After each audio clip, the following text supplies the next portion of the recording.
Madame, Monsieur, bonjour. La didactique des disciplines en Afrique francophone, une science très peu maîtrisée et pourtant objet de plusieurs travaux de recherche.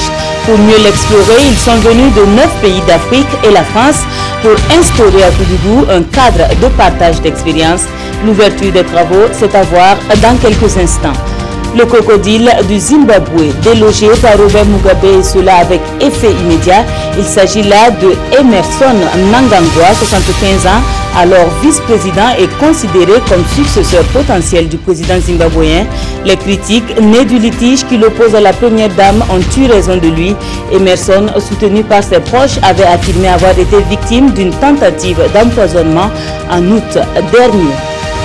Merci de nous rejoindre pour l'édition de la mi-journée. La didactique, théorie et pratique, c'est une science de l'enseignement et de l'apprentissage très peu connue en Afrique francophone. Et pour pallier cette situation, ils sont nombreux les didacticiens, enseignants-chercheurs, doctorants et étudiants à se retrouver à Koudougou. Un colloque international qui voit la participation de 9 pays pour un partage de connaissances qui durera 3 jours. Les travaux ont débuté ce matin et l'ouverture est immortalisée pour vous par Salif Belem et Maïmouna Traoré. Didactique des disciplines en Afrique francophone, entre émergence et confirmation. Pour les organisateurs de ce colloque, ce thème est d'actualité et interpelle sur l'urgence d'une réflexion approfondie sur les problématiques liées à l'enseignement et aux apprentissages académiques, scolaires et professionnels. Au niveau de nos activités académiques, nous avons encore certains domaines où il reste beaucoup de choses à faire. C'est le cas de la didactique des disciplines. Donc il y a tellement d'activités à faire que nous la qualifions de champ en friche, où il faut encore mener beaucoup d'investigations, beaucoup de rencontres, beaucoup de colloques pour expliquer ce que c'est que la didactique des disciplines, pour qu'au niveau de tous nos enseignants, des enseignants, nous ayons un autre comportement lorsque nous devons enseigner ou faire passer un message aux apprenants. Ce premier colloque international lance le débat sur la contribution de la didactique à l'amélioration de la qualité de l'enseignement et de l'apprentissage en Afrique francophone. La didactique peut améliorer dans la mesure où on va voir tous les outils, les techniques, les technologies qui sont nécessaires au niveau des systèmes scolaires et des systèmes universitaires pour que les étudiants et les élèves acceptent mieux, s'adaptent mieux à l'enseignement qui leur est donné. Nous sommes dans la mondialisation. Nous sommes obligés d'avoir des systèmes qui se ressemblent. Mais il faut qu'on mette les moyens dans les outils et les techniques pour que nos étudiants soient au niveau mondial. C'est également une occasion pour les praticiens de se constituer en réseau à travers la création de la Société ouest-africaine de la didactique. Question pour eux de mieux se connaître et d'œuvrer à un meilleur ancrage de la didactique dans les universités et écoles de formation professionnelle. Également en conclave, mais il s'agit cette fois-ci des cadres du ministère de la Jeunesse, ce qui fera également une revendication de moins dans la plateforme du syndicat du dit ministère.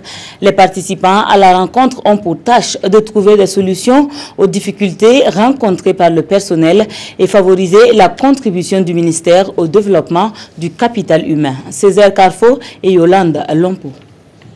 L'heure est à la réflexion au ministère de la Jeunesse, de la Formation et de l'Insertion professionnelle. À la demande du syndicat des travailleurs de ce département, ces cadres entendent trouver des solutions à leur plateforme revendicative proposée en janvier 2016. Beaucoup sont partis à la retraite, ils ont été brimés dans leur carrière et nous avons en tout cas dans notre plateforme soulevé le fait qu'il y a la nécessité quand même de reconstituer la carrière de ces agents-là. Nous espérons que les jours à venir, en tout cas, voilà, des réponses satisfaisantes permettront en tout cas de soulager les aînés qui sont dans cette situation. Également, quand on prend le programme de formation en entrepreneuriat, voilà, cette formation était en grande majorité exécutée par, en tout cas, les cabinets, voilà, les opérateurs privés. Mais depuis 2014, sous la transition, nous avons en tout cas fait de ça, en tout cas, notre cheval de bataille, pour que ce programme-là revienne entièrement dans son exécution au travail de notre département ministériel. Pour le premier responsable du ministère, cette rencontre permettra d'atteindre les objectifs assignés à ce département. Au-delà de cet aspect technique, ce cadre permettra également aux différents membres, différents éléments du ministère, pour un temps soit peu, de se rencontrer, d'échanger sur leurs difficultés, chacun à son poste, et échanger sur les solutions éventuelles que ceux qui sont déjà passés par ces difficultés ont eu à entreprendre. La concertation doit être le maître mot pour que nous puissions aller de l'avant en essayant de tirer le maximum de ce qu'on peut tirer des uns et des autres. Les syndicalistes espèrent que le rapport qui découlera des 3 jours de travaux servira de boussole pour le ministère.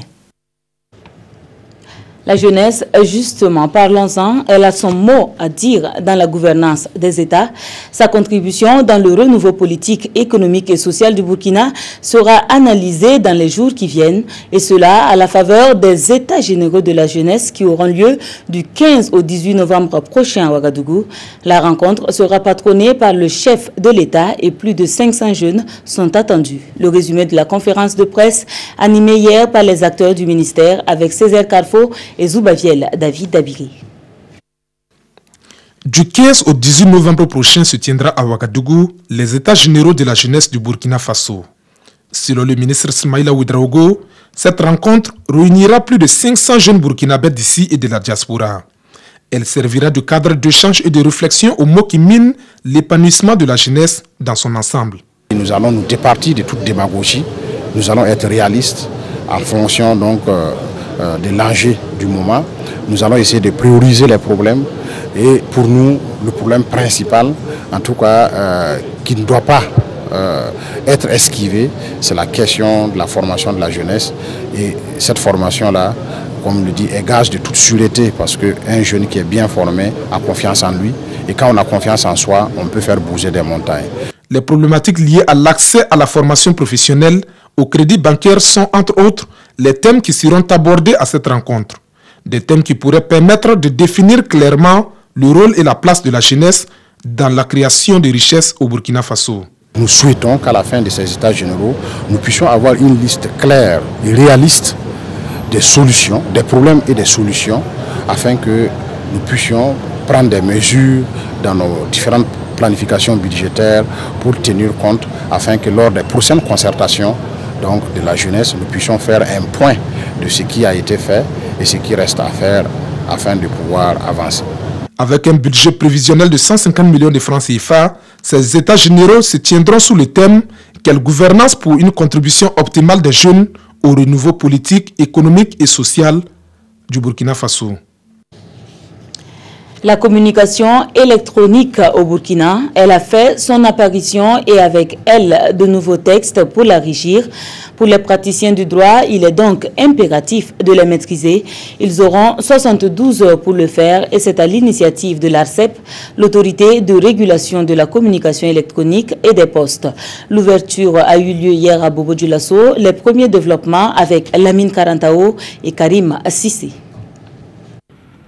C'est une session d'échange et de partage d'expériences entre membres de l'autorité de régulation des communications électroniques et des postes, ARCEP, et acteurs de la justice. Une session au cours de laquelle les deux parties vont accorder leur violon sur les textes régissant le secteur de la communication électronique au Burkina Faso. Le secteur des communications électroniques et des postes est un secteur très dynamique. Il évolue très rapidement. Mais les textes ne peuvent pas suivre l'évolution.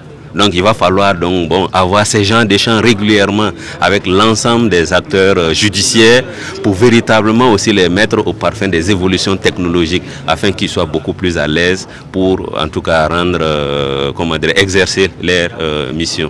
Au cours de cette rencontre de Bobo Dioulasso, plusieurs thématiques sont au menu. Entre autres, l'écosystème et la gouvernance des communications électroniques, la problématique des données à caractère personnel et les missions et attributions de l'ARCEP. À travers cette formation-là, nous pensions avoir des outils pour mieux comprendre d'abord les différents concepts, être sur la même longueur d'onde que les acteurs du secteur de la des télécommunications. Les télécommunications, c'est un domaine un peu technique.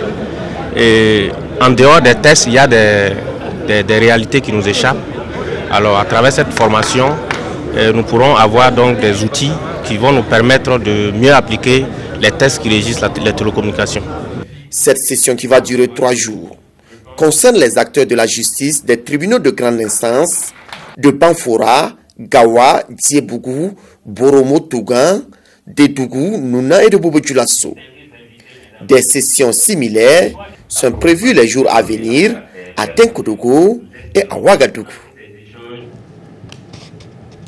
Après le politique, place à la culture pour célébrer l'intégration entre la Côte d'Ivoire et le Burkina. Le 5 novembre dernier, une équipe de l'émission Cocktail de la RTB a réuni au Palais de la Culture d'Abidjan les artistes musiciens burkinabés et ivoiriens. Ambiance au cours d'une immersion de Frédéric Etienne Bassenga. Cocktail Intégration 2e édition tient toutes ses promesses. Au bord de la lagune ébriée, dans un palais de la culture qui a refusé du monde, Burkinabés et Ivoiriens célèbrent l'amitié entre deux peuples. Merci public! Sur scène, mascotte dans une inspiration des jours spéciaux, fait son show.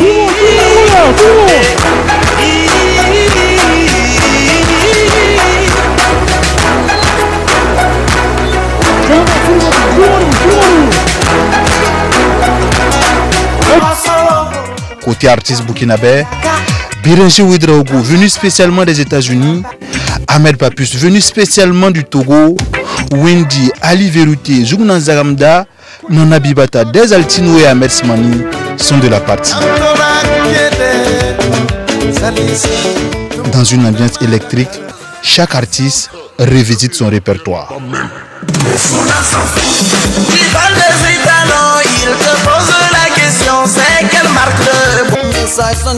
Les artistes ivoiriens sont aussi là. Naftali, Fadaldi et les garagistes jouent leur partition au grand bonheur du public.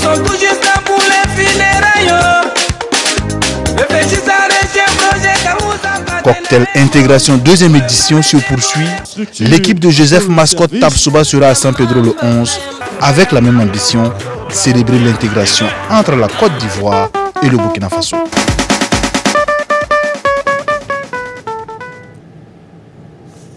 Actualité politique au Zimbabwe, Emerson Mnangagwa, surnommé le crocodile, a été limogé de son poste de vice-président. Il essuyait déjà depuis plusieurs semaines des critiques de proches du président et de la première dame.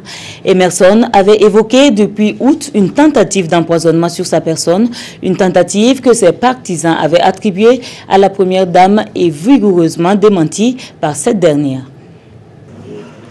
La décision était attendue. Le président zimbabwéen Robert Mugabe a décidé de limoger l'un de ses vice-présidents, Emerson Mnangagwa. La nouvelle a été annoncée par le ministre de l'Information ce lundi, après un week-end tendu durant lequel le chef de l'État a publiquement critiqué M. Mnangagwa. Dans le communiqué du gouvernement, on peut lire que le vice-président limogé s'est illustré par des faits de déloyauté, de manque de respect et de duplicité. M. Mnangagwa paie le prix des rivalités avec la première dame du Zimbabwe. Grace Mugabe a fait savoir pendant le week-end qu'elle était prête à accepter le poste de vice-présidente qui doit prochainement être inscrit dans la constitution du pays. Donald Trump est à Séoul après son voyage au Japon. Le président américain promet régler toutes les divergences marquées avec Séoul sur le dossier nord-coréen. La population sud-coréenne est quant à elle divisée sur l'arrivée de Trump. Des manifestations de sympathie et de défiance se font entendre. Les tensions qui agitent la péninsule coréenne vont-elles redoubler ou s'apaiser? Les 2 jours à venir le diront. Après le Japon, le président américain est arrivé en Corée du Sud. Évoquant les divergences marquées avec Séoul sur le dossier nucléaire nord-coréen, Trump a promis, je cite, de régler tout ça. En septembre, il avait accusé le président sud-coréen de défendre une politique d'apaisement vouée à l'échec. Moon Jae-in va sans doute redemander à Trump qu'aucune intervention militaire contre Pyongyang ne se fasse sans son consentement préalable. Mais hier, symboliquement, Séoul a tout de même pris de nouvelles sanctions, plaçant 18 banquiers nord-coréens sur sa liste noire. La population sud-coréenne, quant à elle, est divisée face à Trump. Des manifestations de sympathie et de défiance ont accueilli le président américain. Les pacifistes dénoncent l'attitude belliqueuse de Trump qui met en danger leur pays et toute la péninsule coréenne. Au Japon, Trump et Shinzo Abe ont défendu la même idée, à savoir que toutes les options sont sur la table quant à l'attitude à adopter face à Kim Jong-un. Et Tokyo a convenu de mettre en place de nouvelles sanctions.